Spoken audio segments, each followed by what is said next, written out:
channel. I'm Hannah, and today I'm going to be trying to micro crochet. So I have these yarns right here, and I have a 2.25 millimeter hook, and then these little scissors I got, which are very helpful. But look at these little yarns. They are these colored threads. But then if you look at this hook, like look at how tiny that is. That is like the tiniest hook ever. So I'm not sure if I will be skilled enough to use this today, but we're gonna just get started with these. Okay, so I am going to be making an octopus today. So you've probably seen the octopus I've made before. I actually showed it in my last video. I was doing a yarn review, and I made an octopus for that using 2 different kinds of yarn. But that's what I'm going to be making today, but in a very tiny version. Now we're going to begin. So I'm going to start by making a slip knot. Here we go. And I feel like with this, the tension is always so much looser. So I'm gonna like wrap it around twice. So let's see. I don't usually do magic rings just because I'm always using plush yarn, but I never succeed in magic rings. So we're just going to do the chain 2 method. We're lazy around here.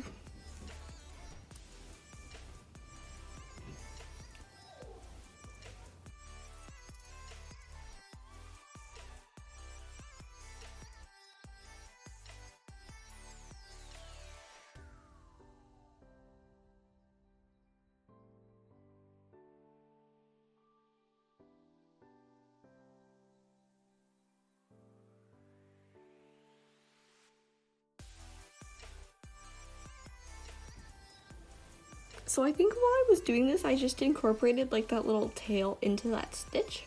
So let's undo that, because it's not tightening the circle anymore. This is really so tiny.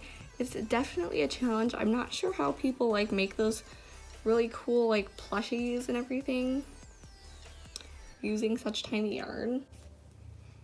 Okay, so I did the single crochets. Whoa, my hook just decided to run away. But anyways, so I will just tighten this. It doesn't look like the magic ring is staying very well,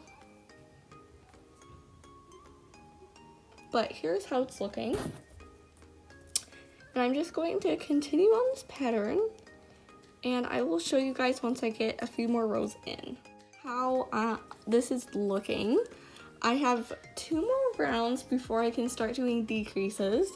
It's very small and tiny, but it's not quite as hard as you would think, at least for me. Like just doing single crochets, it's not that hard. So this is how it's going. We have this little top part, and I will come back when I start to do decreases, and we can see how that goes. Okay, so I just filmed doing decreases, but it wasn't actually recording. So we are just going to stuff now. So I need like little tweezers, but I just have like this little needle we're gonna try and use instead. So we will see how it goes.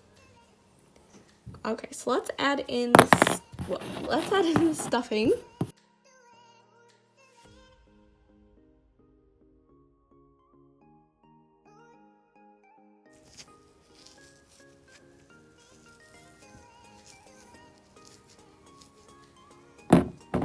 Okay, that's probably good enough. But now it is time for tentacles, which will make our octopus really look like an actual octopus. So let's get started on that. And by the way, this whole time I haven't been using stitch markers. I've just been kind of remembering in my head, just because it's so small to use stitch markers. And it's just a really easy pattern, so let's get started on the tentacles. Okay, and here is the little octopus. It is so small. Look at that little thing. And no, I'm not going to be embroidering eyes onto it because, yeah, that's what happens when I embroider faces. So, yeah, I do not like to embroider faces. But here's our little octopus. It's just such a small friend. Let's do a little comparison. So here's the regular octopus, and here's the micro octopus. Oh my gosh, this one's so big, and this one's so small. Boop. So yeah, guys, if you enjoyed watching me make this little octopus, then you can leave a comment for any more crochet challenges you'd like me to try and do. And I will see you next time. Bye!